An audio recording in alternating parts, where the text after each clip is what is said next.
Right mga Lods, welcome back. Dito tayo sa Krefeld sa may Expeditors client. Luludin tayo. Meron tayong nakitang Pinoy na andito na. Titingnan natin, tara, let's go. Ito, uulan din siya eh. Yung anong ano nito, expedition nito, company nito. Empty pa rin siya eh. Tingnan natin. Ditik yung chassis niya.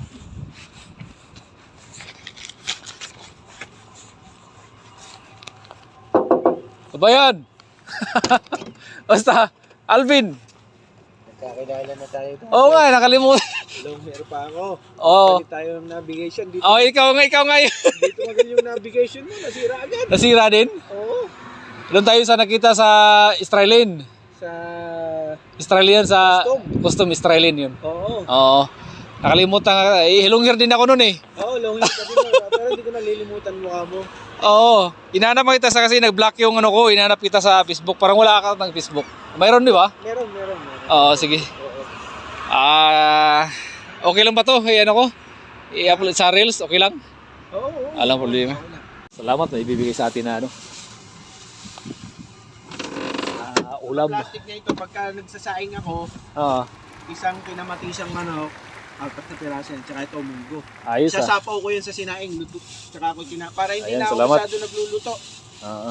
Munggo yan, at tsaka munggo with curry. Munggo with curry. Oo. Eh ako wala may ibibigay, gawa na. Hindi, ayos lang. Hindi. Kaya naisip ko lang kabayan. Sige. Maraming salamat. Yan pag nagsaing ka, or kung halimbawa ayaw mong ilagay sa sinaing, sa isang kaserola, mag-init ka ng tubig. Pag kumulo yung tubig, patayin mo. Ilagay mo yan. Okay. Hindi munggo yan. At saka, May ulam ako doon, kaya lang ubos na, magluluto pa lang. ayan, tama yan kabayan. Piprito pa lang, adobo. At saka manok, tsaka munggo. Maraming salamat. Oo. Okay. Punta lang ako muna ako sa kusina, ihati mo doon sa... Kabayan, oo.